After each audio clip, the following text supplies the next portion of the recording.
We are throwing it ahead to next season in the Premier League. We couldn't wait. We already want to talk about it. Just a few things to have of note before we talk about this. This is almost as if the season were to start again tomorrow. So we're not taking into account too much transfers and things like that, which obviously could come into play. So just spare us that, please, if you are watching along here with us. My name's Kay Murray. This is Janusz Michallik with me always on PL Express. Here we go then, Janusz. We are starting with the top four next season, and we're going from 4 to 1. Who's number 4? As it stands right now, I'm putting Arsenal in that spot.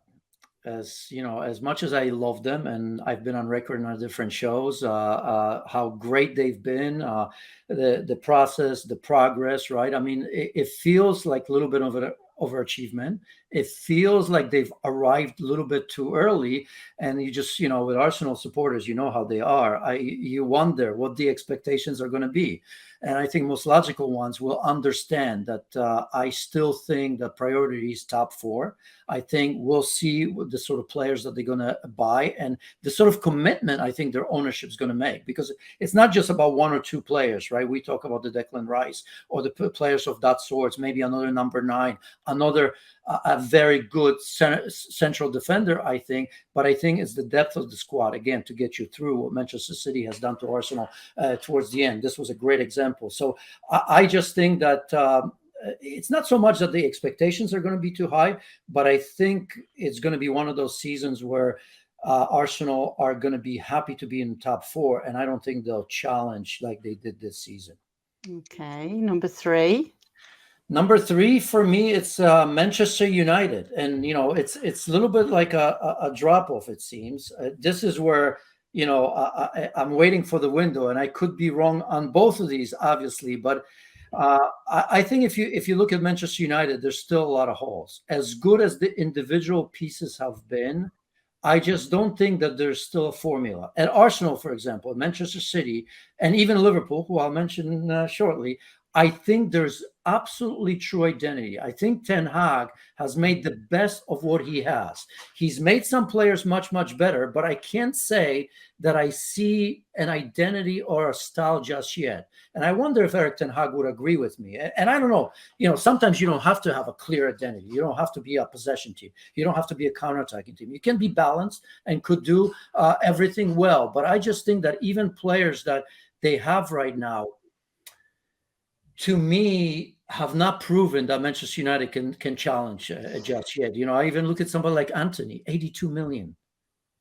I just haven't seen it. Okay. And can I just ask you this though? Even though we said we don't know about transfers and stuff, what if Harry Kane was to go to Manchester United? Are they still 3rd for you? No, that would change. I mean, wherever Harry Kane goes, it would change things dramatically, right? Because should I even say it? Who's my second? But okay, then don't give anything away then, because you're obviously going to say it. But it would change. I mean, there are 2 or 3 clubs. I mean, I'm talking top club. I mean, there isn't a club in the top 4, let's say, or top 5 or 6 if you want to. That Hurricane wouldn't help immediately.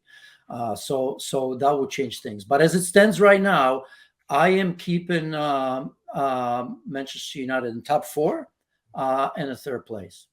Who's second?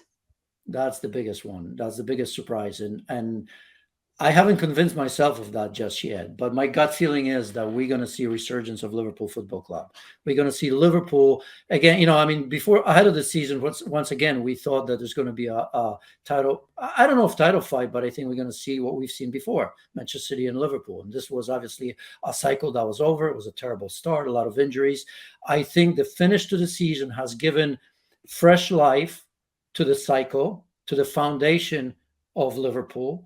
I think energy to Jurgen Klopp, because he's convinced himself very, very quickly that he still has it. I'm sure he hasn't given up on the idea that he's a great manager, because he is that. But I'm sure there had to be some doubts if he can do it again. And if he didn't have any doubts in his head, many had, including myself. I think you're going to see these players develop. I like what I see from Cody Gakpo. Darwin Núñez, maybe not there just yet, but we know at Liverpool for Jurgen Klopp, these players need time with Jurgen Klopp. This has been proven over and over and over again, and I think he's going to be tremendous. Luis Diaz, I think a long-term injury, he's going to contribute. I do trust that in the transfer window they'll strengthen. I think if Ibrahima Konate stays healthy, I've always said this, and you know that as well. When he signed, that there was, I mean, obviously with Leipzig, there's many injuries. That's the one worry. But when he's healthy, he's excellent. He's better than Upamecano, his partner at Leipzig, who's now obviously at Bayern Munich. Trent has a new position, which gives them plan A and plan B. I think Robo hasn't been at his best on the left-hand side. But again, we can go over and over and over again. Thiago Alcantara is going to be better. And I do think that this is my outside pick, because I perhaps am the only one that would logically pick Liverpool to be as high as I've picked them.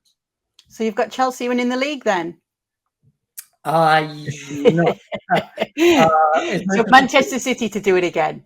It's Manchester City, unless somebody proves otherwise. And there could be some doubts if, for example, Ilkay Gundogan does go, if somebody like Bernardo Silva goes, but I think they have proven over and over and over again with David Silva, for example.